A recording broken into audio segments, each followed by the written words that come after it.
సింగరేణి కార్మికులు చెమటోడ్చి రక్తాన్ని చిందించి అనేక సంవత్సరాలుగా వారు ఆర్థిక అభివృద్ధికి తోడ్పాటు అందిస్తూ ఉన్నారు.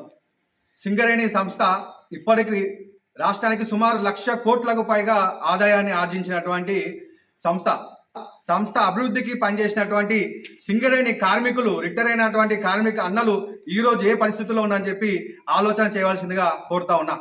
వారికి పెన్షన్ 300 రూపాయలు, 1000 రూపాయలు వస్తూ ఉన్నది. మొన్న ఒక చోటికి పోతే కూలీలలో సగం మంది సింగరేణి కార్మికులే ఉన్నారు. 70-75 సంవత్సరాల వయసు పైబడ్డ పెద్ద మనుషులు కూలీలుగా దుకాణాల్లో పని వాళ్ళుగా పనిచేస్తూ ఉన్నారంటే వారి యొక్క బాధను అర్థం చేసుకోవాల్సిందిగా నేను కోరుతా ఉన్నా. సింగరేణి సంస్థ వేల కోట్ల రూపాయలు ఈరోజు ప్రభుత్వానికి ఇస్తా ఉన్నది.